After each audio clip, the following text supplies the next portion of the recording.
Ардактуу кыргызстандыктар, ассаламу алейкум. Жалпыңыздарга Тез Жарыя каналы сиздерге тез жана бат жарыяларды, жардамаларды чыгарып турмакчы. Менен катар эле Кыргызстаныбызда болуп жаткан жакшы жаңылыктарды бөлүшүп туралы деп чечтик.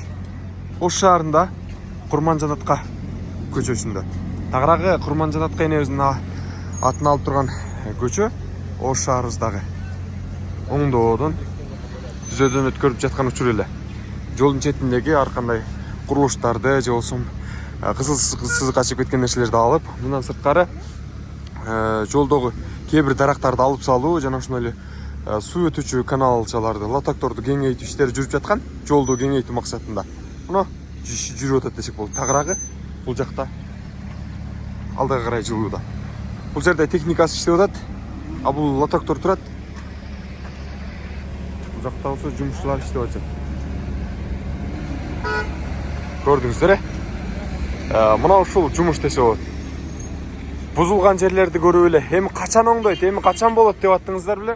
Мына артынан эле жумуш алдыга карай жылууда. Иштеген алдынан алдыга карай жылууда. Бүгүн 28 февраль. Эртең буюрса Ороз айынын башталган күнү. Карапаңыздар кут болсун. Урматтуу мусулман биртугандар, Орозого жалпыңыздар жакшы даярдык менен кирип, бекем ден соолуктуу болуп, орозону жакшы кармаңыздар. Ал эми Ордол Ош шаарыбызда мына ушундай. Бул жакта кызматкерлер жумуш аткарып атышат. Мэр болсо буйрукту берген. Каналчаларды, лотокчолорду орнотуп, техника иштеп атат.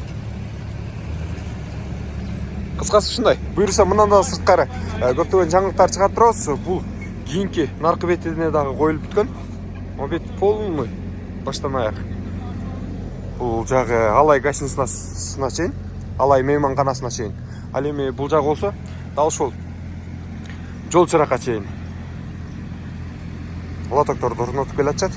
Буюрса эки бетин цементтоп чирс кылып коет деген ишеничтебиз. Буюрса алга Кыргызстан, алга Ош шаары. Тез Жарыя каналы сиздерге ушундай маалыматтарды чыгарып турат.